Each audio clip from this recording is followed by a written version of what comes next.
আসসালামু আলাইকুম সবাইকে স্বাগতম জানাচ্ছি মালয়েশিয়া আপডেট নিউজ 24 চ্যানেলে। প্রিয় ভাইরা, আজকে আমি আপনাদেরকে জানিয়ে দেব যারা পুরাতন আবেদনকারী আছেন, অর্থাৎ বাংলাদেশ থেকে 15,000 বিদেশি কর্মী যারা আগে আবেদন করেছিলেন এবং যাদের আবেদনগুলো নিষ্পত্তি করা হয়েছিল, তো সেই আবেদনগুলোকে আবার নতুনভাবে নিতে পারে। এই ব্যাপারে আমি কথা বলবো আপনাদের সাথে।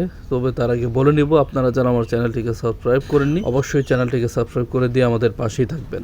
দেখেন, অমীমাংসিত 15,000 বিদেশি কর্মীর বকেয়া আবেদন দ্রুত নিষ্পত্তির জন্য মালয়েশিয়ার প্রধানমন্ত্রী নির্দেশ দিয়েছেন। অর্থাৎ শ্রমবাজার কিন্তু বাংলাদেশের জন্য সম্পূর্ণ উন্মুক্ত হতে যাচ্ছে এবং যে মেডিকেলটা ছিল, এই মেডিকেলটা আজ হচ্ছে রবিবার, অর্থাৎ সামনে বৃহস্পতিবার থেকে শুক্রবার নাগাদ কিন্তু মেডিকেল চালু হয়ে যাবে এবং শ্রমবাজারটা পুরোপুরিভাবে চালু হয়ে যাবে। তবে প্রথম অবস্থায় শ্রমবাজার সংক্রান্ত যে নিষ্পত্তির নির্দেশটা মালয়েশিয়ার প্রধানমন্ত্রী দিয়েছেন, সেখানে বাংলাদেশি কর্মীদের আবেদন ছিল প্রায় 15,000।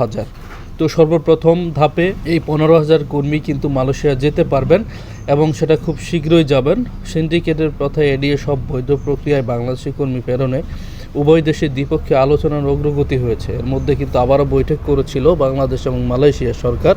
তো এবং খুব দ্রুতই কিন্তু আপনারাও যেতে পারবেন। যারা নতুনরা আসছেন তাদেরও হতাশা হওয়ার কোনো কারণ নেই, কারণ আপনারা হয়তো বা জেনে থাকবেন যে দেশটির বিভিন্ন স্থানে ইমিগ্রেশন বিভাগ অবৈধ অভিবাসীদের বিরুদ্ধে সাঁড়াশি অভিযান চালাচ্ছে এবং গত কয়েকদিনে চালিয়েছেও। বিভিন্ন আবাসনে তল্লাশি চালিয়ে বৈধ কাগজপত্র না থাকা বা অতিরিক্ত সময় অবস্থান করা শতাধিক বাংলাদেশি সহ অবৈধ কর্মীদের অনেকভাবে আটক করা হচ্ছে। ঠিক আছে, অনেকে আছে যারা অনেক দিন হলো অবৈধভাবে আছেন, তো তাদেরকে ধরে ধরে আটক করে, সুতরাং তাদের যে জায়গাটা এটা তো খালি হয়ে যাচ্ছে। মালয়েশিয়ার যিনি সরকার, উনি কিন্তু বাংলাদেশ থেকে লোক নিতে চেয়েছেন আরও অনেক, অর্থাৎ বাংলাদেশ থেকে প্রায় 2 থেকে 2.5 লক্ষ কর্মী মালয়েশিয়ায় অবস্থান করতে পারবে, মানে কাজ করার জন্য ভিসা পাবে। তো নতুনদের হতাশার কিছুই নেই, নতুনরাও আবেদন প্রক্রিয়ার উপরেই থাকেন। যখন আবেদন প্রক্রিয়া শুরু হয়ে যাবে এবং সেটা খুব শীঘ্রই, আপনারা অবশ্যই খেয়াল রাখবেন যে বিএসএল থেকে কখন আবেদনটা ছাড়ে।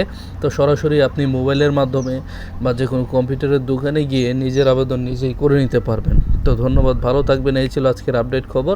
আসসালামু আলাইকুম।